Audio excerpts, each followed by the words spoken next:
Good day mga ka-painters. Dito po tayo ngayon sa may rooftop. Bali, dito po yan sa may ating project sa North Caloocan City mga ka-painters. Bali, ang gagawin natin ngayon mga ka-painters, i-waterproofing natin itong pinaka-deck ng rooftop mga ka-painters. Meron na itong first coat ng waterproofing. Bali, dodoblehan na lang natin mga ka-painters. Siyempre, ang ginamit natin dyan, yung pamalakasan na flexiban ng Boysen mga ka-painters. Pero bago ang lahat, siyempre, kailangan natin nililisin muna yan. Nakita nyo naman, napakadumi. Napakakalat itong deck ng ating rooftop. Kaya tatanggalin natin yung mga kalat at yung mga excess na simento. Tapos yung mga skim coat na tumulo dito sa ating flooring ng ating rooftop mga ka-painters. Ito, tulad yan mga ka-painters. Tanggalin lang natin yan. Siyempre, make sure na linisin natin yung pinakagilid. Diyan kasi talagang pumapasok yung tubig sa mga kilikili. Kaya yan yung talagang isusure natin na malinis. Tanggalin natin yung mga ganito, mga skim coat, para malinis kapag nag-ano tayo, nag-waterproofing. Ito mga ka-painters, itong video na to ay pinapakita ko lang sa mga gustong mag-DIY, sa mga baguhan na gustong mag-waterproofing sa kanilang mga bahay, para hindi na kayo kukuha ng mga gagawa at makakatipid kayo sa labor mga ka-painters.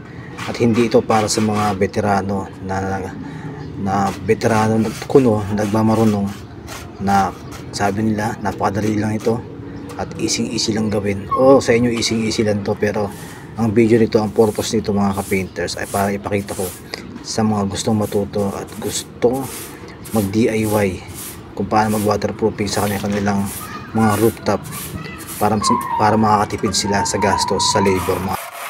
Basta lagi natin tatandaan mga ka-painters, kapag waterproofing tayo, dapat talagang sure natin na malinis yung ating pag-a-apply ng waterproofing at patanggal natin talaga yung alikabok, para talaga yung waterproofing natin mga painters kapit na kapit dito sa flooring na ginagawa natin. Yun lang po mga advice ko, at huwag po tayo magmamadali sa pag-waterproofing. Kailangan sureball, kasi pag po tayo nagmamadali at hindi maayos yung trabaho natin,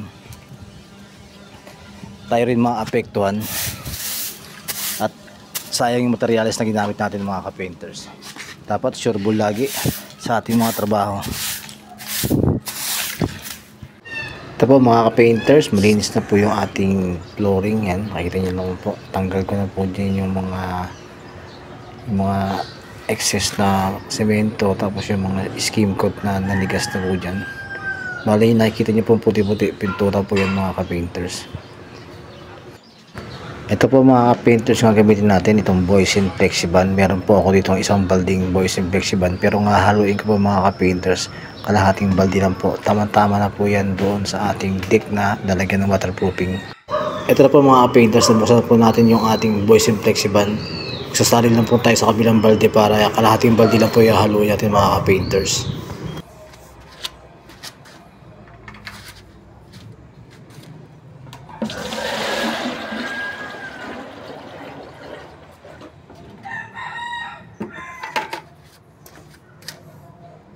Ito po, naisalin na po natin sa kabilang balde yung kalahati. Bali, maghalo. Yan po yung halo natin ng semento mga ka-painters. Ayan. Diyan po tayo maghahalo ng semento.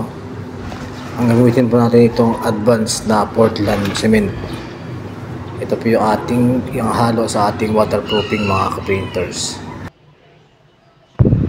Yan po, nalagyan na po natin siya ng semento mga ka-painters. Sa paghahalo, gagamit po tayo ng electric na mixer mga ka-painters, para halong-halo ang ating pang waterproofing na Boysen Flexiban, para walang makikita mga lumps mga ka-painters, para smooth na ipapahid natin sa ating roof deck o sa ating rooftop mga ka-painters.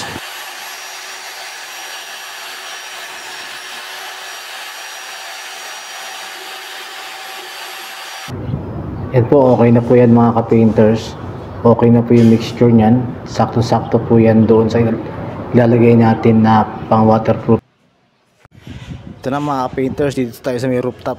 Ito yung halo natin na na flexible sa semento.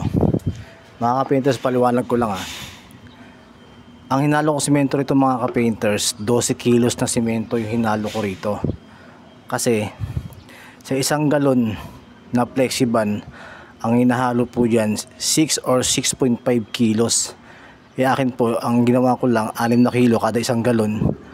Equivalent na kalahating balde nito ay 2 galon na katumbas. Kaya 6 times 2 equals 12. Ibig sabihin 12 kilos ang nilagay kong semento dito mga ka-painters. Dito sa halo natin na kalahating timba ng flexiban. Yun po mga ka-painters. Mga ka-painters, ang unahin po natin itong mga gilid, ang nilalagyan ng ating flexiban. Para mamaya puro lang tayo, puro pagulong. Yan. Yan po yung una nating gagawin bago tayo magpapagulong ng buo.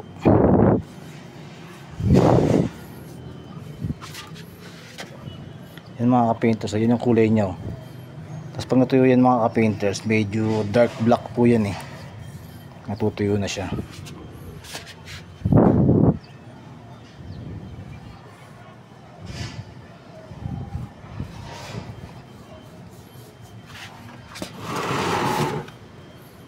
Ganyan po, kakatingin po natin muna yung mga kagilid, yung mga kilikili, lahat to paikot para hindi tayo mahirapan mapagulong mamaya, para tuloy-tuloy lang.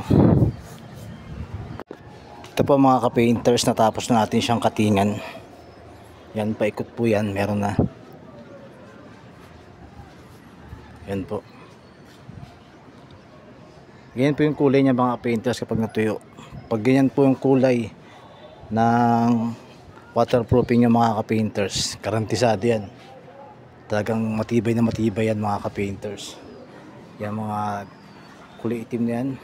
Yan, yun ang kulay. Matibay na matibay po yan mga ka-painters. Ngayon po pwede po tayo magpagulong ng ating waterproofing gamit ang malaking roller na number 7 mga ka-painters. Yan.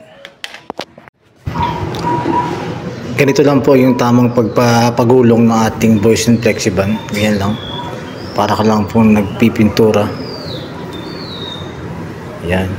Siguraduhin mo lang malalagyan mo lahat para walang makakaligtas o madaanan ng tubig. Para talagang seal na seal yung ating roof deck mga ka-painters. Ang gagawin ko ngayon mga ka-painters, siguro mga 2 coat yan. Maliban dun sa unang ginawa, magdo-double coat pa tayo mga ka-painters para sure na sure. At wala tayong makakaligtaan na hindi malalagyan ng ating Poison Flexiban waterproofing.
Ito mga ka-painters, natapos na natin siyang i-waterproofing. Bali 2 coat po yung ginawa natin dito mga ka-painters. Bali nakatatlong coat po tayo kasi yung una makapag-waterproofing na sila, tapos nag-coat pa ako ng 2 ulit mga ka-painters. Ito na po siya, okay na po. Yan, sa mga hindi pa po nakasubscribe ng aking YouTube channel, please subscribe Gary Construct TV para updated kayo sa mga bagong video ko na nilalabas about painting works, basic knowledge, construction technique. And please follow my FB account, Gary Construct Painters mga ka-painters. Salamat sa mga sumusuporta. God bless ating lahat. Maraming salamat mga ka-painters.